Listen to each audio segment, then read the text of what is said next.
Jangan lupa subscribe agar tidak ketinggalan kisah-kisah rumah tangga penuh pelajaran setiap hari. Namaku Yeni. Kalau waktu bisa diputar kembali, aku mungkin tetap akan memilih membantu suamiku. Karena mencintai seseorang berarti bersedia berjuang bersamanya. Aku tidak pernah menyangka, saat aku berjuang sendirian di negeri orang, suamiku justru sedang membangun kebahagiaan bersama perempuan lain. Suamiku bernama Arif. Kami menikah 8 tahun yang lalu. Saat itu, hidup kami memang sederhana. Arif bekerja sebagai sopir antar barang. Sedangkan aku membuka usaha kecil menjual gorengan di depan rumah. Penghasilan kami tidak besar, tetapi cukup untuk hidup. Aku selalu merasa kaya, karena rumah kami dipenuhi tawa.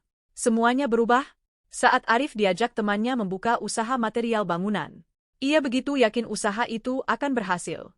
Tanpa berpikir panjang, ia meminjam uang ke bank, lalu menambah pinjaman dari beberapa kerabat. Total utangnya mencapai hampir 300 juta rupiah. Awalnya usaha itu berjalan lancar. Namun beberapa bulan kemudian, proyek yang mereka kerjakan berhenti. Rekan bisnis Arif menghilang membawa sebagian besar modal. Dalam waktu singkat, kami kehilangan hampir semuanya. Telepon dari pihak bank datang setiap hari. Penagih utang mulai berdatangan ke rumah. Motor kami dijual. Perhiasanku habis. Tabungan juga ludes. Tetapi jumlah utang masih sangat besar. Suatu malam, aku melihat Arif duduk sendirian di ruang tamu. Ia menangis. Untuk pertama kalinya selama kami menikah, aku melihat suamiku merasa benar-benar hancur. Aku duduk di sampingnya.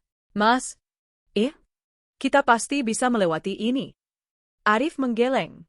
Aku gagal. Aku menghancurkan hidupmu. Aku menggenggam tangannya. Kita masih punya satu sama lain. Kalimat itu membuat Arif memelukku sambil menangis. Saat itulah, aku mengambil keputusan terbesar dalam hidupku. Beberapa minggu kemudian, aku mendaftarkan diri menjadi TKW di Taiwan. Awalnya Arif menolak. Enggak. Aku enggak mau kamu jauh. Aku tersenyum sambil mengusap air matanya. Kalau bukan aku yang berangkat, utang kita enggak akan selesai. Arif terus menggeleng. Aku malu. Aku memegang wajahnya. Ini bukan tentang malu. Ini tentang menyelamatkan keluarga kita. Keberangkatanku menjadi hari paling berat. Di bandara, Arif terus menggenggam tanganku. Janji ya. Kamu pulang setelah utang lunas. Aku mengangguk sambil menangis.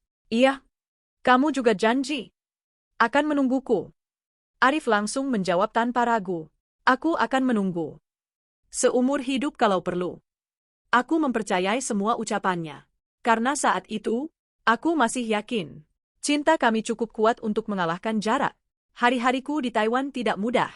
Aku bekerja merawat seorang nenek berusia 85 tahun. Aku bangun sebelum subuh. Tidur lewat tengah malam. Libur hanya sebulan sekali. Setiap kali tubuhku terasa lelah, aku selalu mengingat satu tujuan.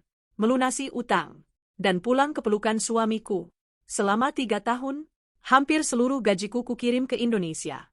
Aku hanya menyisakan sedikit untuk kebutuhan pribadi. Bahkan, aku rela tidak membeli pakaian baru. Tidak pernah berjalan-jalan. Tidak pernah menikmati hasil kerjaku sendiri. Yang kupikirkan hanya satu. Semoga Arif tidak lagi dibebani utang. Semoga saat aku pulang nanti, kami bisa memulai hidup dari awal. Suatu malam, aku menelepon Arif seperti biasa. Namun, nada suaranya terdengar berbeda. Ia lebih sering terburu-buru mengakhiri pembicaraan. Mas, kok buru-buru? Nanti aja ya. Aku lagi capek. Telepon langsung ditutup. Aku mencoba berpikir positif. Mungkin ia memang sedang bekerja. Aku sama sekali tidak tahu bahwa perubahan kecil itu adalah awal dari sebuah pengkhianatan yang akan menghancurkan seluruh pengorbananku. Dan saat pesawat yang kutumpangi akhirnya mendarat kembali di Indonesia, aku akan melihat sesuatu yang membuat kakiku hampir tidak sanggup melangkah lagi. Hari-hari di Taiwan terus berlalu. Aku bekerja tanpa mengenal lelah. Setiap pagi, aku membantu memandikan nenek yang kurawat, menyiapkan sarapan, membersihkan rumah, mencuci pakaian. Hingga malam tiba, aku masih harus memastikan semua kebutuhan majikanku selesai. Tubuhku sering terasa sangat lelah. Namun setiap kali hampir menyerah, aku selalu membuka foto Arif yang kusimpan di ponsel. Aku tersenyum sendiri, lalu kembali bekerja. Setiap akhir bulan, hal pertama yang kulakukan adalah mengirim uang ke Indonesia. Nominalnya hampir seluruh gajiku. Aku hanya menyisakan sedikit untuk makan dan kebutuhan sehari-hari. Setelah transfer berhasil, aku selalu mengirim pesan kepada Arif. Mas, uangnya sudah masuk ya? Biasanya, ia membalas singkat. Ya, makasih ya, sayang. Namun semakin lama, balasan itu semakin pendek. Kadang hanya satu kata, oke. Bahkan, seringkali baru dibalas keesokan harinya. Aku mulai merasa ada yang berubah. Tetapi setiap kali kutanya, Arif selalu punya alasan. Lagi banyak kerjaan. Lagi capek. Lagi di luar. Aku mencoba mengerti. Aku tidak ingin menjadi istri yang terlalu banyak menuntut. Suatu malam, aku menelepon lewat video call. Sudah hampir 2 minggu kami tidak saling melihat wajah. Panggilanku ditolak. Beberapa menit kemudian, Arif menelepon balik. Namun, hanya panggilan suara. Mas, kenapa nggak video? Sinyal jelek. Padahal, suara di belakangnya terdengar sangat jelas. Aku mulai merasa aneh. Saat kami sedang berbicara, tiba-tiba terdengar suara perempuan dari kejauhan. Mas, makanannya sudah siap. Aku langsung terdiam. Mas, itu suara siapa? Beberapa detik hening. Lalu Arif menjawab cepat. Itu suara televisi. Aku mencoba mendengarkan lagi. Namun suara itu sudah tidak terdengar. Hatiku mulai dipenuhi pertanyaan. Tetapi aku memilih percaya. Karena kepercayaan adalah satu-satunya yang masih bisa kujaga dari jarak ribuan kilometer. Beberapa bulan kemudian, aku mendapat kabar baik. Utang kami hampir lunas. Aku sangat bahagia. Aku langsung menelepon Arif. Maaf? Iya? Kalau semua cicilan selesai, aku mau pulang. Di seberang telepon, Arif justru terdiam cukup lama. Aku tersenyum. Mas? Kok diam? Iya. Pulang aja. Jawabannya terdengar datar. Tidak ada nada bahagia. Tidak ada rasa rindu. Padahal, aku sudah menghitung hari untuk bertemu dengannya. Majikanku di Taiwan bahkan ikut senang mendengar kabar itu. Beliau berkata, Yenny, kamu pekerja yang sangat baik. Kalau nanti mau kembali bekerja ke sini, pintu rumah kami selalu terbuka. Aku tersenyum sambil menahan haru. Tidak, Net. Saya ingin pulang. Saya ingin hidup bersama suami saya lagi.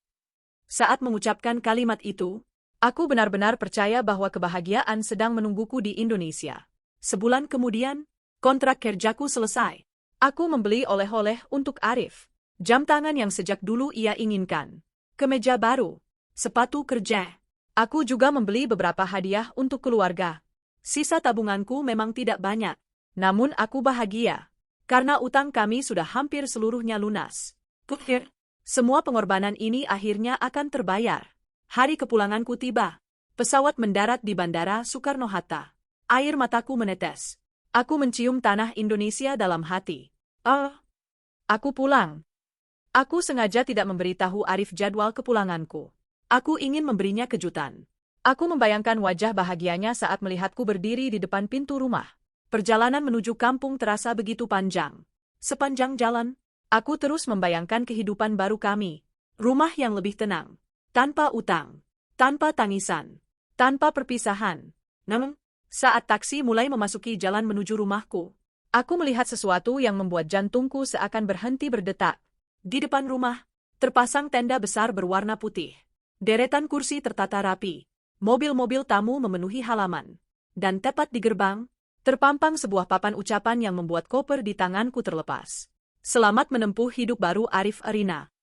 Aku membeku. Tubuhku tidak mampu bergerak. Aku hanya mampu menatap papan itu, sambil berharap bahwa semua yang kulihat hanyalah mimpi buruk. Koper yang kubawa jatuh ke tanah. Tanganku gemetar hebat. Aku terus menatap papan ucapan itu. Selamat menempuh hidup baru Arif Arina. Aku mengucek mataku berkali-kali. Berharap huruf-huruf itu berubah. Tulisan itu tetap sama. Nama suamiku tertulis jelas di sana. Aku melangkah perlahan menuju rumah. Kakiku terasa sangat berat. Di dalam halaman, puluhan tamu sedang berbincang sambil tersenyum. Beberapa ibu sibuk menata hidangan. Suara musik terdengar pelan. Semuanya tampak seperti pesta pernikahan yang bahagia. Sementara aku masih mengenakan jaket perjalanan dan menarik koper yang penuh oleh-oleh. Tidak ada satupun orang yang mengenaliku pada awalnya. 3 tahun bekerja di luar negeri membuat penampilanku sedikit berubah. Kulitku lebih gelap. Tubuhku lebih kurus. Aku berdiri di depan pagar. Tidak tahu harus masuk atau pergi. Tiba-tiba, seorang tetangga lama melihatku. Matanya langsung membesar. Ya, Yeni. Aku tersenyum tipis. Iya, Bu. Saya baru pulang. Wajah beliau langsung berubah pucat. Beliau menoleh ke arah rumah. Lalu kembali menatapku. Kamu? Nggak dikasih tahu? Aku menggeleng pelan. Dikasih tahu apa? Beliau tampak bingung. Seolah ingin berbicara, namun takut. Belum sempat beliau menjawab, pintu rumah terbuka. Arif keluar mengenakan jas pengantin berwarna putih. Wajahnya tampak bahagia. Namun, begitu melihatku berdiri di depan pagar, senyumnya langsung menghilang. Matanya membelalak. Tubuhnya membeku. Yeni? Suaranya hampir tidak terdengar. Aku hanya memandangnya. Air mataku perlahan jatuh. Mas, ini semua apa? Arif tidak mampu menjawab. Ia hanya terus menatapku. Seolah-olah sedang melihat seseorang yang seharusnya tidak pernah kembali. Beberapa tamu mulai memperhatikan kami. Suasana perlahan menjadi hening. Aku kembali bertanya. Katanya kamu menungguku. Katanya setelah utang lunas, kita mulai hidup baru. Suara Arif bergetar. Aku bisa jelaskan. Aku tersenyum pahit. Jelaskan? Lalu papan ucapan itu apa? Jas pengantin yang kamu pakai itu apa? Saat itulah, seorang perempuan keluar dari dalam rumah. Usianya mungkin lebih muda dariku. Ia mengenakan kebaya putih. Wajahnya terlihat bingung. Mas, siapa dia? Arif masih terdiam. Tidak satu pun kata keluar dari mulutnya. Aku memandang perempuan itu. Lalu berkata pelan. Perkenalkan. Namaku Yeni. Aku, istri sah Arif. Kalimat itu membuat seluruh halaman mendadak sunyi. Perempuan itu langsung memandang Arif. Wajahnya berubah pucat. Apa? Mas? Dia ngomong apa? Arif menundukkan kepala. Tangannya mulai gemetar. Aku mengeluarkan dompet kecil dari dalam tas. Lalu menunjukkan foto pernikahan kami yang selalu kubawa selama bekerja di Taiwan. Di balik foto itu, masih tersimpan salinan buku nikah yang sengaja kubawa sebagai identitas keluarga. Aku menyerahkannya kepada perempuan itu. Tangannya bergetar saat membaca nama Arif. Air mata perempuan itu mulai mengalir. Ia memandang Arif dengan penuh kekecewaan. Kamu bilang, istrimu sudah meninggal. Dadaku langsung sesat. Aku menoleh ke arah Arif. Selama ini, bukan hanya aku yang dibohongi. Perempuan itu pun hidup dengan kebohongan yang sama. Salah seorang tamu mulai berbisik. Disusul tamu lainnya. Dalam hitungan menit, seluruh acara berubah menjadi kacau. Keluarga kedua belah pihak mulai bertanya-tanya. Ayah Rina menghampiri Arif dengan wajah penuh amarah. Apa ini benar? Arif masih diam. Diamnya kali ini sudah menjadi jawaban untuk semua orang. Namun, aku belum mengetahui satu kenyataan lagi. Kenyataan yang akan membuat seluruh keluarga Arif ikut menundukkan kepala karena malu. Karena ternyata, uang yang selama 3 tahun kukirim dari Taiwan, bukan digunakan untuk melunasi semua utang seperti yang selama ini dipercaya. Suasana di halaman rumah berubah menjadi kacau. Para tamu yang tadi datang untuk memberikan ucapan selamat, kini hanya saling berpandangan dengan wajah bingung. Beberapa orang mulai berbisik, yang lain mengeluarkan ponsel. Tidak ada lagi senyum, yang tersisa hanyalah rasa terkejut. Rina masih memegang salinan buku nikahku. Tangannya gemetar. Air matanya terus mengalir. Ia menatap Arif dengan penuh kekecewaan. Mas, kamu bilang istrimu meninggal karena sakit. Kamu bilang sudah sendiri selama bertahun-tahun. Semua itu bohong? Arif hanya menundukkan kepala. Tidak ada keberanian untuk menatap mata Rina. Ayah Rina maju selangkah. Beliau memukul meja hingga gelas-gelas berguncang. Jawab, kamu sudah punya istri? Arif akhirnya mengangguk pelan. Iya? Suara itu hampir tidak terdengar. Namun cukup untuk membuat semua orang mengetahui kebenarannya. Aku berdiri mematung. Rasanya bukan hanya hatiku yang hancur, tetapi juga seluruh pengorbanan yang kulakukan selama 3 tahun. Aku teringat malam-malam ketika bekerja hingga larut. Menahan rindu, menahan lelah. Semua kulakukan agar suamiku bisa terbebas dari utang. Ternyata, saat aku berjuang di negeri orang, ia justru mempersiapkan pernikahan baru. Di tengah keributan itu, Ibu Arif keluar dari dalam rumah. Begitu melihatku, beliau langsung menundukkan kepala. Wajahnya terlihat sangat gelisah. Aku menghampiri beliau. Ibu, Ibu tahu saya masih hidup? Beliau menangis pelan. Dadaku semakin sesak. Sejak kapan? Sejak awal. Aku memejamkan mata. Selama 3 tahun, bukan hanya Arif yang berbohong. Keluarganya pun memilih diam.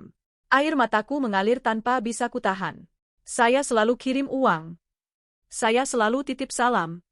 Saya selalu tanya kabar keluarga. Tapi, tidak ada satupun yang memberitahu saya. Ibu Arif menangis semakin keras. Maafkan ibu. Ibu takut. Arif bilang semuanya akan diselesaikan. Aku tersenyum pahit. Diselesaikan? Dengan menikah lagi? Tiba-tiba, seorang pria parubaya datang dari arah jalan. Ia mengenakan seragam ban. Begitu melihat Arif, ia langsung berkata, "Pak Arif, kami sudah mencari Bapak." Semua orang langsung menoleh. Pria itu melanjutkan, "Karena cicilan pinjaman Bapak sudah menunggak selama hampir 1 tahun." Aku langsung membeku. Apa? Aku memandang Arif. Bukannya utangnya sudah lunas? Arif kembali diam. Petugas bank terlihat bingung. Maaf? Ibu ini siapa? Aku menjawab lirih. Saya istrinya. Beliau mengangguk.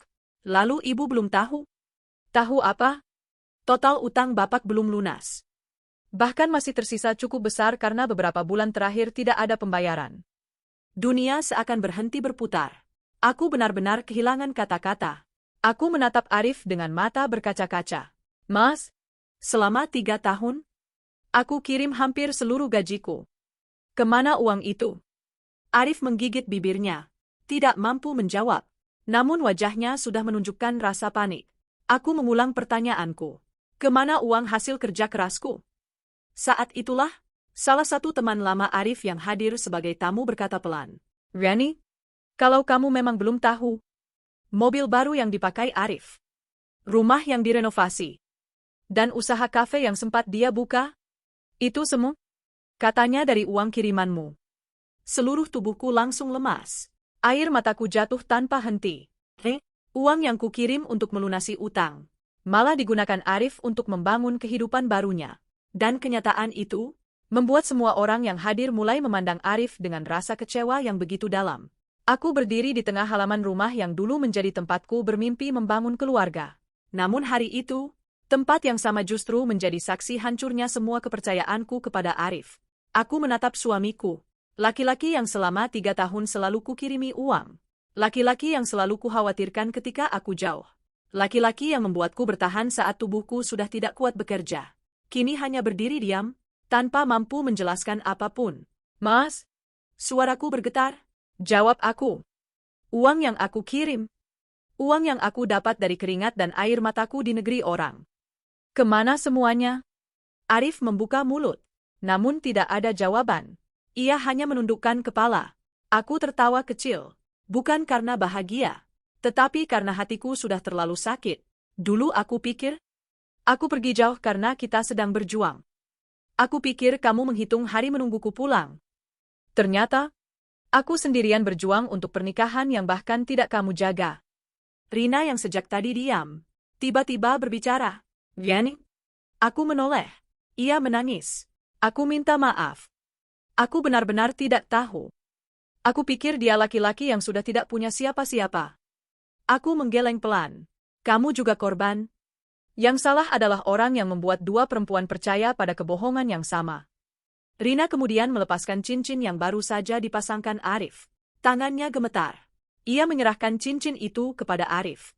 Aku tidak bisa menikahi orang yang membangun kebahagiaanku di atas penderitaan orang lain. Kalimat itu membuat semua orang terdiam. Arif mencoba mendekatinya. Rina, tolong dengarkan aku. Namun Rina mundur. Sudah cukup. Aku tidak ingin hidup dengan seseorang yang bisa meninggalkan istrinya saat istrinya sedang berkorban. Setelah Rina pergi, semua mata kembali tertuju kepada Arif. Ayah Rina menggeleng kecewa. Kamu bukan hanya menyakiti anak saya. Kamu juga menghancurkan hidup istrimu sendiri. Malam itu, aku tidak kembali ke rumah itu sebagai istri Arif. Aku memilih tinggal sementara di rumah orang tuaku. Untuk pertama kalinya setelah 3 tahun, aku tidur tanpa memikirkan apakah utang Arif sudah dibayar atau belum. Namun rasa sakit itu masih ada. Aku merasa seperti kehilangan sebagian hidupku.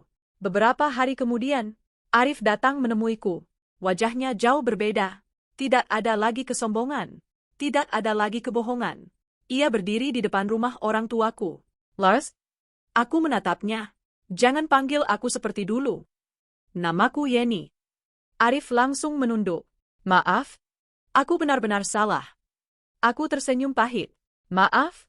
Mas, kamu tahu apa yang paling menyakitkan? Bukan karena kamu menikah lagi. Tapi karena selama 3 tahun aku percaya pada seseorang yang ternyata tidak pernah jujur kepadaku. Arif mulai menangis. Aku takut tidak bisa melunasi utang. Aku takut kamu meninggalkanku. Lalu aku bertemu Rina. Aku pikir hidupku bisa dimulai lagi. Aku menatapnya. Jadi kamu memilih menghancurkan hidupku agar hidupmu terlihat baik. Arif terdiam. Aku lalu mengeluarkan sebuah map. Isinya, bukti transfer uang yang kukirim selama 3 tahun. Catatan pembayaran. Dan semua pesan Arif yang meminta bantuan. Aku menyerahkannya. Ini bukan untuk menghancurkanmu. Ini untuk membuktikan bahwa aku sudah melakukan bagianku sebagai istri. Tapi kamu yang memilih mengkhianati semuanya. Beberapa minggu kemudian, proses perceraian kami dimulai. Arif kehilangan banyak hal. Rina membatalkan pernikahan. Keluarganya kecewa. Usaha yang dibangun dari uang kirimanku mulai runtuh karena utang lama kembali muncul. Namun yang paling berat baginya adalah kehilangan seseorang yang dulu selalu berada di sisinya. Aku, 6 bulan kemudian, aku kembali bekerja, bukan sebagai TKW lagi. Aku membuka usaha kecil dari tabungan yang tersisa. Pelan-pelan, aku membangun hidupku kembali. Aku tidak lagi menunggu seseorang menghargai pengorbananku. Aku belajar bahwa cinta tidak boleh membuat kita kehilangan harga diri. Suatu hari, aku mendapat kabar dari tetangga. Arif datang ke rumah orang tuaku. Ia membawa surat dan ingin berbicara denganku. Katanya, ada satu hal terakhir yang ingin ia sampaikan. Sebuah pengakuan yang selama ini ia sembunyikan.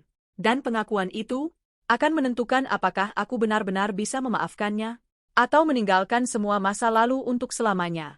Hari itu, aku duduk di ruang tamu rumah orang tuaku. Sudah 6 bulan sejak aku mengetahui pengkhianatan Arif. 6 bulan sejak hidup yang kubangun selama 8 tahun runtuh dalam 1 hari. Namun perlahan, aku mulai belajar menerima kenyataan. Tidak semua orang yang kita perjuangkan akan memperjuangkan kita kembali. Pintu rumah terbuka. Arif masuk dengan wajah yang jauh berbeda dari terakhir kali kulihat. Ia terlihat lebih kurus. Tidak lagi memakai pakaian mahal. Tidak lagi datang dengan mobil yang dulu dibeli dari uang kirimanku. Ia hanya membawa sebuah map kecil. Yani? Aku menatapnya. Ada apa?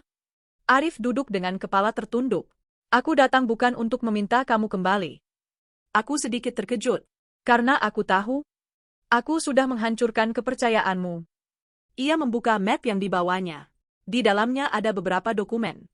Aku ingin memberikan ini. Aku mengambilnya.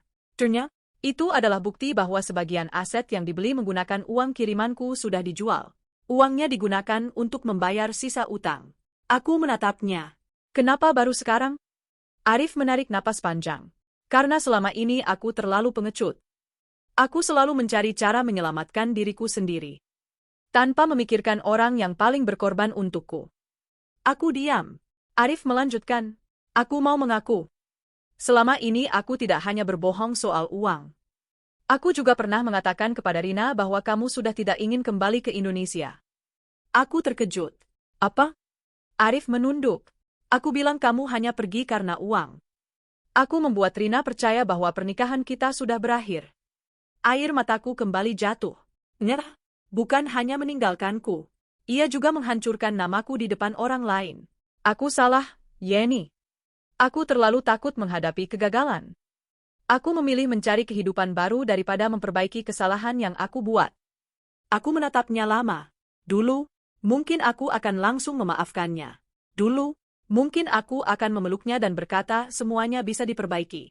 Namun aku yang sekarang sudah berbeda. Aku berkata pelan. Mas, iya, aku tidak membencimu. Arif menatapku. Tapi aku juga tidak bisa kembali seperti dulu. Matanya mulai berkaca-kaca. Aku mengerti. Karena ada luka yang tidak terlihat, tapi rasa sakitnya sangat dalam. Aku melanjutkan. Aku pergi ke luar negeri bukan karena aku ingin meninggalkanmu. Aku pergi karena aku percaya kamu adalah orang yang harus aku perjuangkan. Tapi ketika aku kembali, aku menemukan bahwa orang yang paling aku perjuangkan justru orang yang menghancurkanku. Arif menutup wajahnya. Tangisnya pecah. Beberapa bulan kemudian, perceraian kami resmi selesai. Aku memilih memulai hidup baru. Bukan sebagai istri Arif, tetapi sebagai Yeni. Seorang perempuan yang pernah jatuh, namun berhasil bangkit. Usahaku kecil-kecilan mulai berkembang. Aku membuka toko pakaian sederhana. Tidak besar, namun hasilnya dari kerja kerasku sendiri. Setiap kali melihat toko itu, aku selalu teringat masa lalu. Tentang seorang perempuan yang dulu rela bekerja ribuan kilometer demi menyelamatkan rumah tangganya. Suatu hari, aku bertemu Rina secara tidak sengaja. Kami duduk bersama di sebuah kafe. Tidak ada lagi kemarahan. Tidak ada lagi rasa benci. Rina berkata, "Yeni, aku sering memikirkan kejadian itu. Kalau kamu tidak pulang hari itu, mungkin aku akan menikah dengan Arif tanpa mengetahui apapun." Aku tersenyum. Mungkin Tuhan memang menunjukkan kebenaran pada waktu yang tepat. Rina mengangguk. Sebelum kami berpisah, Rina berkata, "Kamu perempuan yang kuat." Aku tersenyum kecil. Dulu aku tidak merasa kuat. Aku hanya melakukan apa yang menurutku benar. Ternyata, kesetiaan juga harus diberikan kepada orang yang menghargainya. Kini, aku tidak lagi bertanya mengapa Arif melakukan semua itu. Karena aku sudah menemukan jawaban. Kadang seseorang kehilangan sesuatu yang berharga, bukan karena orang itu tidak dicintai, tetapi karena ia sendiri tidak mampu menjaga cinta yang diberikan kepadanya. Aku memang kehilangan seorang suami. Aku kehilangan rumah tangga yang kuimpikan. Tetapi aku mendapatkan sesuatu yang lebih penting. Diriku sendiri. Dan hari itu aku belajar, jangan pernah menghancurkan diri sendiri demi menyelamatkan seseorang yang tidak berusaha menyelamatkanmu. Karena orang yang benar-benar mencintaimu, tidak akan membiarkanmu berjuang sendirian.